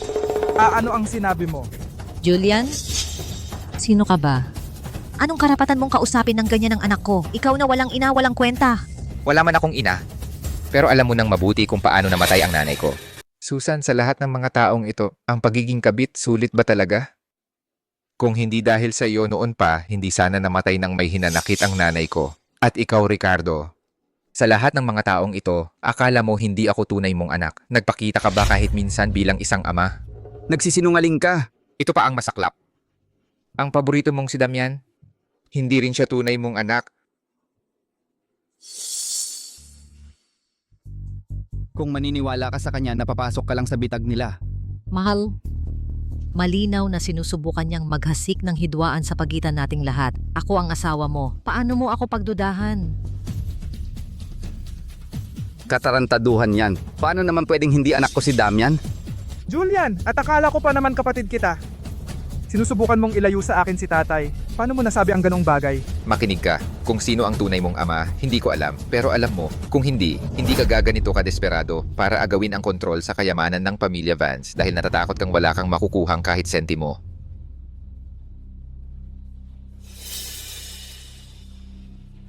Dahil sa respeto kay Ginoong ito, bibigyan kita ng isang pagkakataon. Pero kailangan mong umalis. Ngayon din. Sino sa tingin mo ang tinatakot mo? Mahigit 20 taon kaming mag-ama. Sa tingin mo ba ang ilang salita mula sa tulad mo ay makakapagpabuwag niyan? Oo, tama. Kahit punitin mo pa ang mga dokumentong ito, walang saysay yan. Ang testamento na pinirmahan ng matanda mismo ay nasa akin pa rin. Kapag pumanaw na ang matanda, lahat ng ito ay mapupunta pa rin sa anak kong si Damian. Isang kobra. Makamandag yan.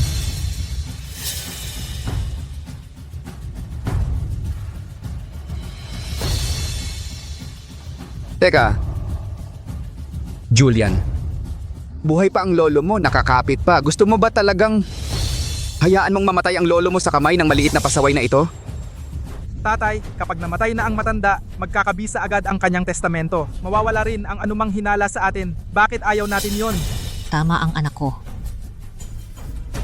Ginoo, Namuhay ng marangal at may dangal si Lolo. Desidido at matapang. Hindi dapat siya magwakas ng ganito. Kahit kailangan niyang umalis, dapat siyang umalis ng may dignidad. Kahit malaman niya, payag siya. Magsimula na tayo.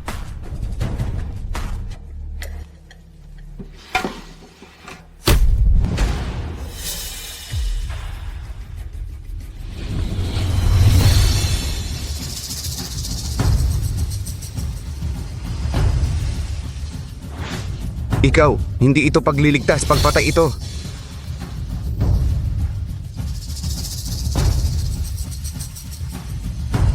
Ginoong Vance, matanda. Ginoong Vance, matanda.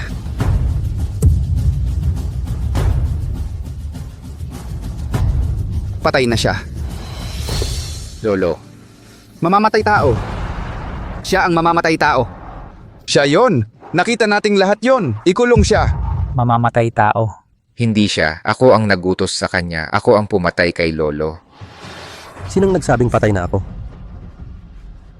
Ginoong Vance, matanda.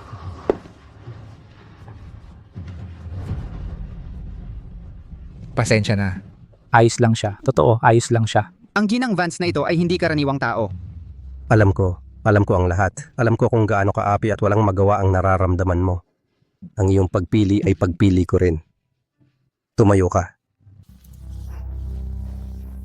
Lolo, Binibini, niligtas mo ang buhay ko. Lolo, lumaki akong walang pamilya. Ang guro ko lang ang nagmalasakit sa akin. Mula ngayon, pamilya na kita. Huwag kang masyadong magpakapormal. Imposibleng mangyari yan. Paano ito nangyari? Ang basong iyon ng elixir na nagpapabali ng kaluluwa, wala pang nakakabawi mula rito. Elixir na nagpapabali ng kaluluwa.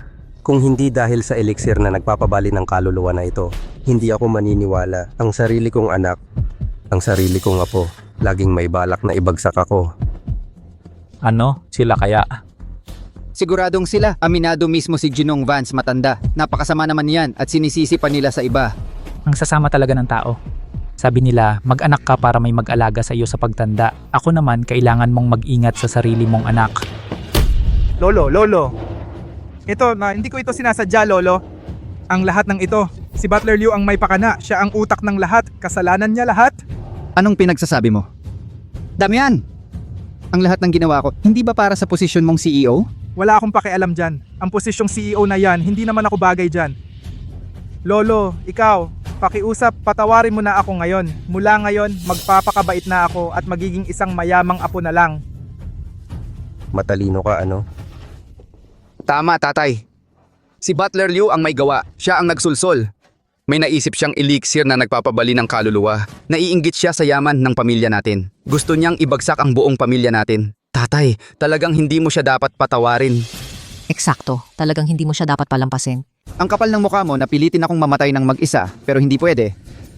Isasama ko kayong lahat. Kasama ko sa impyerno. Ginoong Vance, matanda, may isang malaking sikreto ako na sasabihin sa inyo. Sasabihin mo si Damian ang anak mo, tama ba? Paano mo nalaman? Lolo, alam mo? Ginoong Vance, matanda, si Damian ang tunay kong anak. Nagsilbi siya sa pamilya ninyo bilang isang masunuring anak sa loob ng mahigit 20 taon. Sabihin mo sa akin, bilang tunay niyang ama, wala ba akong karapatang magreklamo? Anak niya si Damian. Hindi totoo yan, hindi mahal, makinig ka sa akin, mahal. Ikaw, Tama na, Ricardo Vance. Alam mo na pala lahat. Sino ang tunay mong ama? Alam ninyong lahat. At ako lang ang hindi sinabihan. Ginawa mo akong niloko sa loob ng mahigit 20 taon. Ikaw, hayop ka. Papatayin kita. talunan ka.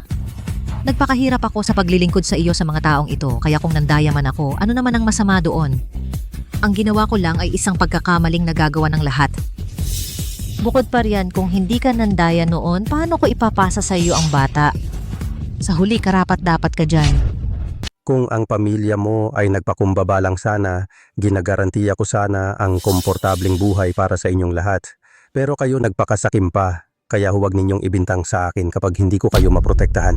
Tatay. Lolo, Mga gwardiya. Sa kasong pagpatay, dalhin ang 4 na ito sa presinto. Tatay, ako ang sarili mong anak. Hindi mo ito magagawa sa akin. Tatay! Tama na, dalhin ninyo sila. Sa ganitong masayang okasyon, nanggulo pa sila sa harap ng lahat. Ipagpatuloy na natin ang kasal. Lolo, maghintay tayo ng kaunti para sa banal na manghuhula. Opo lolo, inimbita namin ang guro ni Chloe pero hindi pa siya dumarating. Maghintay tayo ng kaunti pa. Mahal kong estudyante, narito ako para sa toast sa inyong kasal.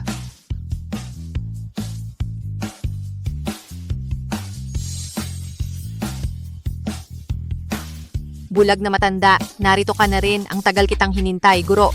Nahanap ko na ang aking itinakda, natupad na namin ang kasal, naibalik na ang aking habang buhay. Hangal kong estudyante, hindi mo dapat basta binibigkas ang mga ganyang bagay ng walang ingat. Guro, ako si Julian. Asawa ni Chloe. Ang kulit-kulin mo. Isa lang ang tangang apprentice kong ito, kinuha mo pa. Kung saktan mo siya kahit kailan sa buhay na ito bilang guro niya, gagamitin ko ang bawat natitirang base ng paglinang ko para pagsisihan mo yan. Naiintindihan ko guro. Kapag dumating na ang banal na manghuhula, maaari na tayong magsimula. Ano pa ang hinihintay? Simulan na natin ngayon. Guro, hintayin natin sandali. Pero nandito na siya, anong problema? Pinag-uusapan nila ang numero 1 banal na manghuhula. Maging mapagpakumbaba ka, hindi ikaw ang pinag-uusapan nila. Titulo lang yan, hindi ko na inisip pa. 3 araw lang ang nakalipas, guro, talagang mas naging mapagpakumbaba ka na. Siyempre, pero aminin ko, ako pa rin ang numero 1 dalubhasang manghuhula sa mundo. Matandang guro, naghihintay kami ng isang tunay na buhay na alamat ng mundo ng martial arts. Siya lang ang makakagamot sa sakit ng apo ko. Kaya kailangan kong hilinging maghintay kayo ng kaunti. Maniniwala ka kung ano ang gusto mo. Paumanhin sa inyong lahat. Ako si Roberto Sterling. Huli na ako. Ginoong Sterling, dapat sana'y maayos kaming nagbatian sa inyo. Ako ang nagpakapal mukha na dumating ng hindi inaanyayahan. Pero ngayon kasi, darating ang banal na manghuhula, nag-aalala ako. Paano kung may kailangan ng guro sa akin at wala ako rito? Ano ang mangyayari kaya ako ay nagpasyang dumating? Hindi pa siya dumarating, kaya maupo po kayo.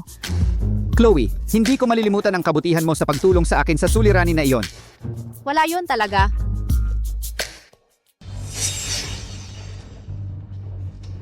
Ang banal na manghuhula. Ginoong Sterling, kayong ano pong sinasabi ninyo wala pong banal na manghuhula rito? Guro, nahuli po ako. Bakit ka naman nakaupong muli? Sige na, tumayo ka na. Bilisan mo. Banal na manghuhula. Teller. Aking alagad, halika rito.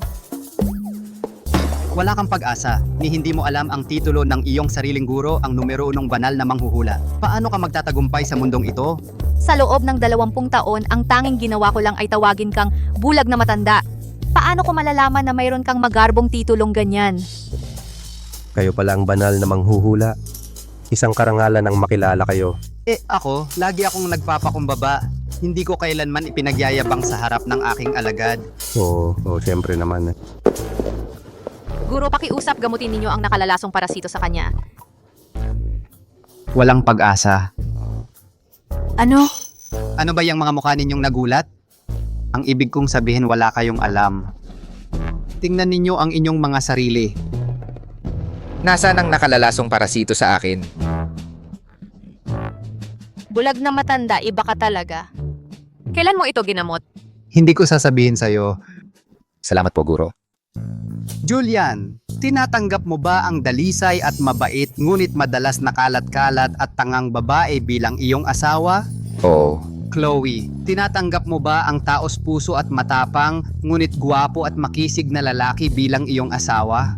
Sandali, guro. Bakit siya guwapo at makisig? Ako naman kalat-kalat at tanga. Hoy, hindi ko palang nakikita ang kanyang mga depekto. Hindi bale, sabihin mo na lang kung oo o hindi. Oo. Mabuti, ipahahayag ko na kayo bilang mag-asawa.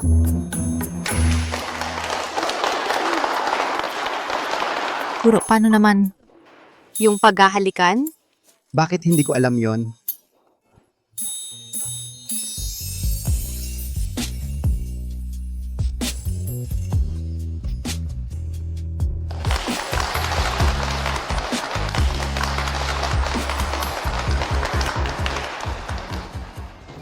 Ang iyong guro ba ay talagang bulag o nagkukunwari lang? Talagang bulag siya. Anong ginagawa niya? Hayaan mo na lang siya.